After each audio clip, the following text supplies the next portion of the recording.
Air zam-zam daripada sudut sains adalah lagi takjub daripada yang kita sangka. Menurut sejarawan, perigi zam-zam dah pun digunakan selama 4,000 tahun dengan air yang berterusan mengalir tanpa henti. Sedangkan ia duduk di tengah-tengah wadi padang pasir yang tandus dan gersang. Macam mana itu boleh berlaku? Jom kita wakaf telaga air bersih untuk madrasah di Kemboja.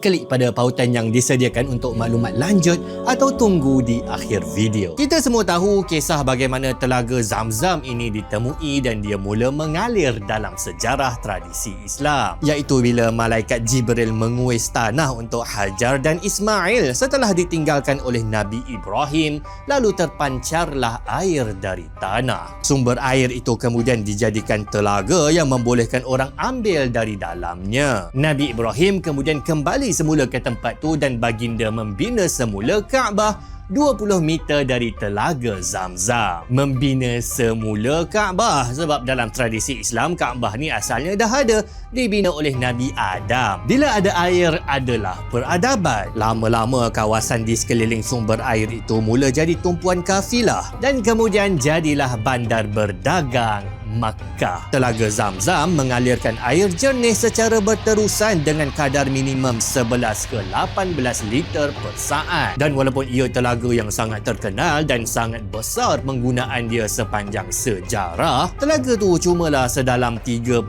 meter dikorek dengan tangan. Lebih kurang tinggi bangunan 9 tingkat. Sebelum ni cara nak ambil air Zam-Zam adalah dengan angkat dia keluarlah menggunakan baldi dan tali. Tapi sekarang dah sangat moden menggunakan pam elektrik dan orang awam tak boleh pergi dekat dengan telaga tu sebab dia dihadang dengan penutup kaca. Okey, soalan dia, dari mana datangnya air Zam-Zam di telaga Zam-Zam ni? Yalah, dia macam sangat misteri kan? Dia dahlah duduk di tengah-tengah padang pasir yang tandus dan gersang. Cluenya adalah pada lokasi hidrogeologi Telaga Zam-Zam dan Wadi Ibrahim. Rupa-rupanya Telaga Zam-Zam ini berada di kedudukan rendah, dikelilingi oleh bukit-bukit tanah-tanah yang tinggi, yang dikelilingi oleh bukit-bukit yang terhasil daripada lava beku. Maka disebabkan graviti Telaga Zam-Zam itu jadi tempat takungan air.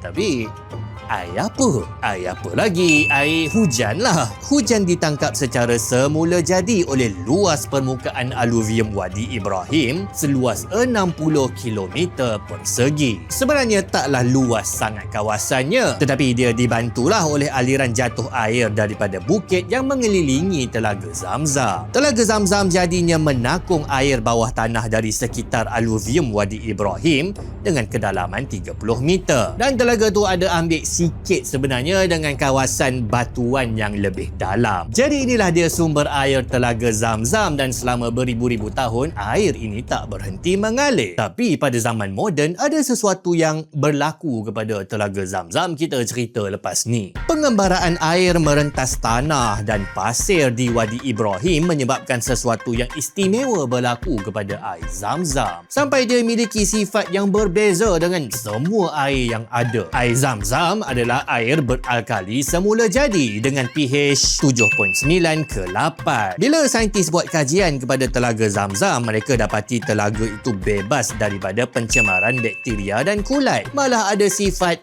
anti kulat. Air Zam-Zam jernih, tak ada warna, tak ada bau. Malah dia ada konsentrasi tinggi mineral pengalkali. Air itu juga memiliki 4 ion metal esensi yang penting: sodium, potasium, magnesium dan kalsium. Ada satu eksperimen yang menarik dengan saintis buat kajian apa jadi kepada tikus makmal yang satu kumpulan diberi air Zam-Zam dan satu kumpulan lagi tak dibagilah air Zam-Zam. Dua kumpulan tikus tu diasingkan dengan semua benda dikawal sama. Apa adik-adik yang belajar sains pun boleh ubah malar. Makanan sama, suhu sama, kitaran cahaya lampu sama. Yang berbeza cumalah satu minum air Zam-Zam dan satu minum air yang bukan Zam-Zam.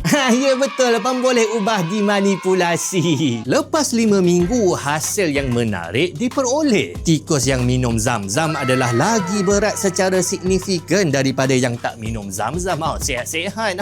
Sedangkan bukannya beza makanan, tapi cuma beza minuman. Minuman bukan sepatutnya cuma buat kita hilang dahaga ke? Dan pengkaji menyebut sesuatu yang menarik, bahawa dapatan kajian mereka selari dengan hadis Nabi Muhammad SAW berkenaan Zamzam, bahawa ia adalah barakah dan merupakan makanan yang mengenyangkan. Jadi hadis Nabi ini lebih kurangnya disokong disahkan dengan penemuan sains moden. Dan bila mereka semak kesan kepada hati dan pundi tikus, tak ada beza antara dua kumpulan mengesahkan Zamzam adalah selamat diminum manusia. Ada kajian lain juga dibuat kepada tikus mendapati bila mereka minum Zamzam ni, saiz kanser, saiz tumor diorang jadi mengecut, menyokong bahawa air Zamzam itu juga nampaknya ada potensi menjadi perawat kanser. Makanya air Zamzam ini dengan sendirinya adalah air yang sangat special. Jadinya itulah sebab air Zamzam selama ini tak pernah dipelihara secara kimia, dirawat diletak klorin macam air minuman manusia zaman moden. Taklah nak kata klorin tu tak bagus ke apa, tapi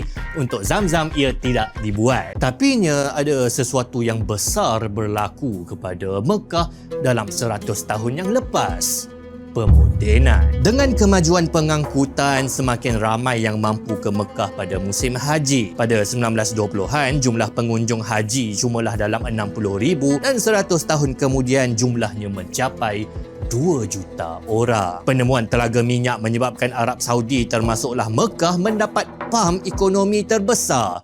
Literally pam, yang mengubah Mekah daripada tempat perkumpulan kafilah-kafilah di tengah padang pasir kepada kawasan dengan jumlah bangunan tertinggi antara yang paling padat dalam dunia. Tapi tadi kita tahu bahawa Telaga Zamzam ini dia dapat air daripada hujan dalam lingkungan 60 km persegi. Tapi sekarang kawasan tu dah dipenuhi dengan sangat banyak benda-benda moden. Sekarang hujan dah tak lagi jatuh dan terserap langsung ke tanah. Dia banyak jatuh atas bangunan, atas tar, masuk longkang. Pembangunan pula buat bukan saja air hujan saja yang menyerap masuk ke tanah, tetapi cecair-cecair lain, pencemar-pencemar yang tak dikehendaki. Macam mana dengan Telaga Zamzam yang memang ambil air daripada tanah kawasan Wadi Ibrahim tu? Makanya kita bersyukur sebab nasib Telaga Zamzam ini memang sangat-sangat diambil berat oleh umat Islam. Makanya dalam 100 tahun lepas berlakulah pemodenan kepada Telaga Zamzam, iaitu teknologi-teknologi canggih digunakan ke atas Telaga Zamzam untuk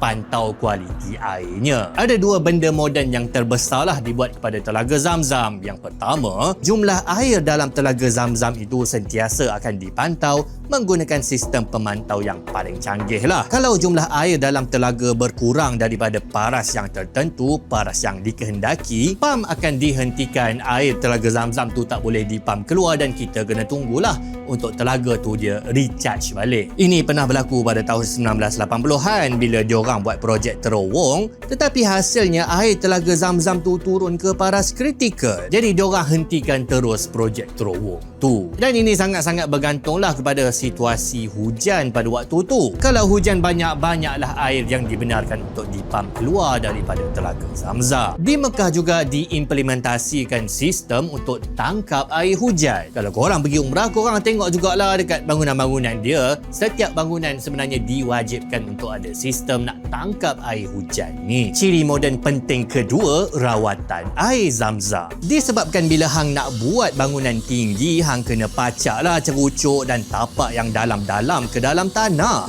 Jadi memang timbul kerisauan pada waktu tu. Sumber Telaga Zamzam yang ambil air dari bawah tanah akan terdedah dengan pencemaran dari pembangunan. Memang sangat-sangat malapetaka lah kepada umat Islam, pakcik-makcik, kalau haji dengan hajah yang berjuta-juta pergi dekat Mekah, diorang minum air Zamzam banyak-banyak dan diorang dapat keracunan besar-besaran berbunca daripada pembangunan Arab Saudi di Mekah. Kalau ini berlaku, memang boleh jadi aib yang sangat-sangat besar kepada kerajaan Arab Saudi. Lagi besar aib dia daripada projek gila bandar kaca gergasi yang dah lingkup nampaknya. Makanya dalam puluhan tahun yang lepas, mereka tutup sepenuhnya lah Telaga Zamzam tu, tak bagi dah orang pergi dekat ambil guna baldi ke apa. Diorang gunakan pam elektrik dan diorang nak rawat dulu air tu sebelum bagi semula semula kepada pengunjung. Masalahnya nak rawat macam mana? Dekat tengah-tengah puluh-puluh ribu orang penuhi kawasan Kaabah setiap hari. Makanya kerajaan Arab Saudi pindahkan dulu air Zam-Zam tu yang dipam keluar dari Mekah ke loji rawatan di Kudai. Lepas tu nak rawat air Zam-Zam ini, diorang kena pastikan supaya diorang tak kacau lah pula sifat asal air tu. Rasa dia, kandungan mineral dia. Diorang tak boleh letak klorin lah sebab memang ubah sifat dan rasa. Dan disebabkan air Zam-Zam tu memang banyak mineral, jadi diorang tak boleh buat rawatan ozon yang kita biasa buat dekat air minuman kita. Sebab kalau buat asalnya mineral-mineral tu sihat,